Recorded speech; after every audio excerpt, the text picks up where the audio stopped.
Hi hello welcome to Shaily's kitchen. ఇవాళ మన recipe వచ్చేసి ఎగ్ నూడిల్స్. ఎగ్తో పాటు బోలెడని వెజీస్తో మన టమ్మీని ఫుల్ఫిల్ చేసే ఈ యమ్మీ ఎగ్ నూడిల్స్ని ఎలా చేసుకోవాలో చూసేద్దాం రండి. ముందుగా ఇలా రెడీమేడ్ నూడిల్స్ని తీసుకోండి. ఇది ఎటువంటి సూపర్ మార్కెట్లో అయినా ఈజీగా దొరికేస్తుంది. సో ఒక గిన్నె పెట్టుకొని వాటర్ యాడ్ చేసుకోండి నూడిల్స్ మునిగేంత వరకు. సో అందులోకి ఒక 2 పావుల వరకు ఆయిల్ యాడ్ చేసుకోండి. నూడిల్స్ వేసినప్పుడు అవి స్టిక్ అవ్వకుండా.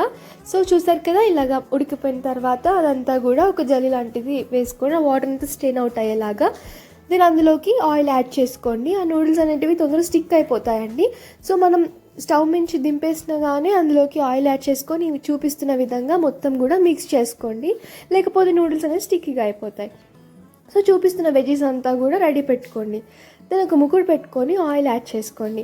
ఆ తర్వాత ఒక 3 eggs వరకు ఇలాగ బ్రేక్ చేసుకొని ఇలాగ స్క్రాంబుల్ లాగా చేసుకొని ఒక ప్లేట్లోకి కన్వర్ట్ చేసుకోండి.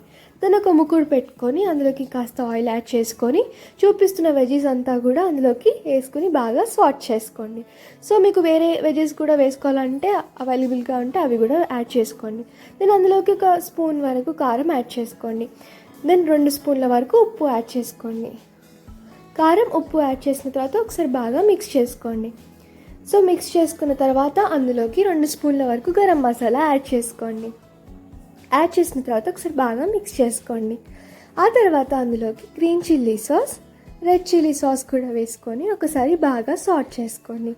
సో నూడిల్స్లో ఏంటంటే మనం సాట్ బాగా చేసుకోవాలి. వెజీస్ కానీ నూడిల్స్ వేసినాక నూడిల్స్ కానీ సో ఫ్రై చేసే విధానంలోనే టేస్ట్ అంతా ఉంటుందండి. సో బాగా ఫ్రై చేసుకోండి. నేను అందులోకి చూపిస్తున్న విధంగా సోయా సాస్ కూడా యాడ్ చేసుకొని ఒకసారి బాగా మిక్స్ చేసుకోండి.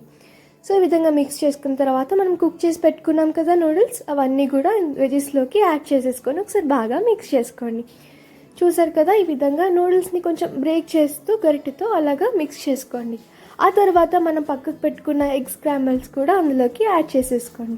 సో ఎగ్ కూడా యాడ్ చేసిన తర్వాత ఈ విధంగా 2 గరిటెల సహాయంతో ఈ విధంగా అంతా కూడా మంచిగా మిక్స్ చేసుకోండి. అంతేనండి, మన tasty and yummy noodles ready అయినట్టే. హాట్గా సర్వ్ చేసుకోవడమే. చూసారు కదా టెక్స్చర్ మనకి ఎంత బాగుందో, లుక్ ఎంత బాగుందో.